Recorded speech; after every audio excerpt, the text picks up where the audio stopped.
Okay, I want to go across to Rajdeep, who's with us on this. Rajdeep, is it possible that we jumped the gun on this particular issue? The police have now released a video, saying no bullets were fired, and it clearly shows the tractor ramming into a barricade and overturning.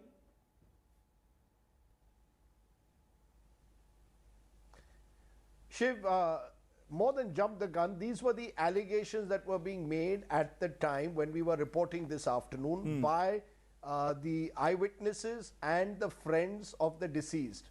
When we spoke to them, they were insistent that a shot had been fired and the concerned individual had the tractor overturned because a shot was fired, and therefore they were directly blaming the police, claiming that the individual had suffered also a bullet wound. They pointed to his face, showed it to us, and it was bleeding, of course, at the time.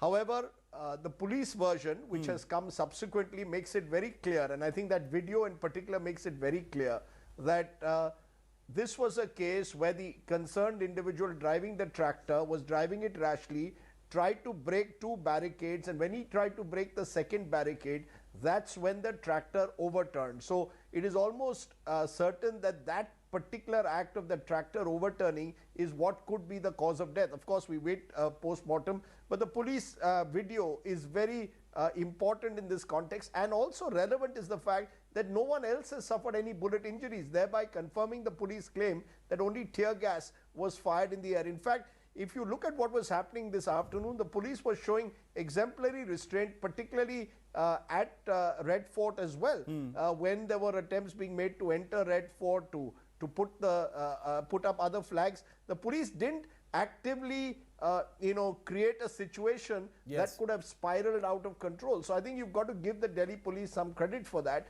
Yes. However, the farm protesters themselves, who've come from Ghazipur and who stage much of the violence in the ITO area, maintain that them. So clearly you have claims and counterclaims, but increasingly the police version, one can say with some confidence, appears much more credible than what the farm protesters are claiming. Especially since no other bullets were fired anyway. And also, Rajdeep, in that dynamic situation that you were reporting from, is it possible that the farmers who were sitting around the body, saw the death of that young man, the unfortunate death of that young man, as possibly an opportunity to kind of leverage force against the security forces, because there had already been quite a bit of violence, things were calming down a little bit. Is it possible they saw that as an opportunity to escalate things once again and, validate why they were continuing to remain there?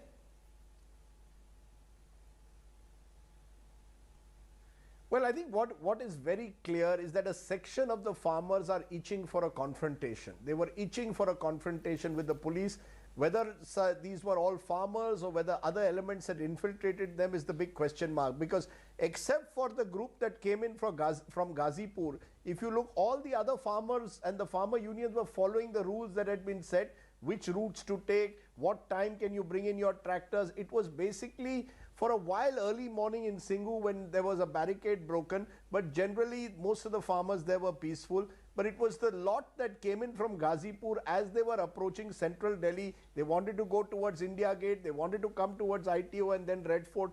They were the ones who caused the mayhem, and possibly the death gave them an opportunity to target the police and blame the police as having escalated, as having also been partly responsible for the violent clashes. Rajdeep, thank you very much for joining us on that story. The situation continues to be tense in ITO, Red Fort and some of those other areas, with protesters storming the national capital hours